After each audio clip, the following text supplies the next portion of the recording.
How far should the city go to keep companies in San Diego? How do tax incentives impact the city's revenue? And what's Texas got that we don't? Here to help answer those questions is my guest, Alan Jin, professor of economics at the University of San Diego and author of USD's Index of Leading Economic Indicators. Good to see you again, Alan. Thank you. Now, Illumina joins craft breweries Ballast Point, AleSmith to become the third San Diego-based company this year to get what could be called a stay here tax incentive. Why do you think there's a surge in handing out these kinds of tax breaks? I think what we've seen is that there's just increased competition now between cities and states to lure businesses to the locations or to retain them. And so I think this is just a response by local officials to this increased competition. I know the Texas Enterprise Fund actually spent more than $60 million to lure companies there, including $8.6 million for Active Network, which was in San Diego. Can we compete with that kind of $8.6 million incentive? It's going to be tough. Again, what they have is a statewide fund that's funded by huge amounts of oil revenue. And so that translates almost $10,000 a job. The incentives we gave Illumina are less, about $5,000 per job. So it was actually, I think, a pretty good deal. In addition to these kind of huge incentives, what does Texas have, do you think, that San Diego really doesn't? I think that the big problem that we have here is the high cost of living, particularly housing. Housing is much less expensive in Texas, and so they're able to offer their employees actually less money to work there. And that's one of the strategies of this Vista Equity Partners, is that they bring companies from California, they reduce costs by hiring low-cost young talent, and then increase their profits. Well, there's no state tax in Texas, right? Yes. And you can buy a mansion for $200,000, at least you used to be able to. So right. That makes sense. Do you think Illumina's 10-year, $1.5 million tax rebate is financially? Do you think it's a good deal for the city? I think it's pretty reasonable. It's less than Texas offered the three companies that left San Diego for that location, and so I think it's a pretty good deal.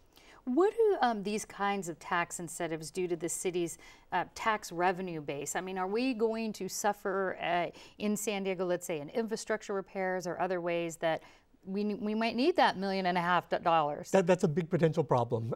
If locations compete in terms of giving these incentives, that reduces the revenue that flows in, and that is disruptive then of services like spending on infrastructure and other things that could help improve the lives of people living here. I know a 2012 New York Times report found that many cities actually lose a considerable amount of revenue by offering these business tax rebates. As an economist, do you see a trend in other cities as to this being beneficial or not being beneficial, or is there really much data on it? This has been a big issue in local economic development for the last couple of decades at least. Yeah, cities have just been lavishing these incentives on companies and not done a lot of real analysis in terms of the overall benefits. And I think in a lot of cases they spend way too much in luring companies or keeping companies in their vicinity. Meaning they can't get it back. Right. Build it up in the sales tax. It just does not generate like the tax revenue that they lose. What's to stop every company in town of any substantial size from threatening to leave and basically saying, give us a tax incentive or we're going to go elsewhere? That's a potential worry then.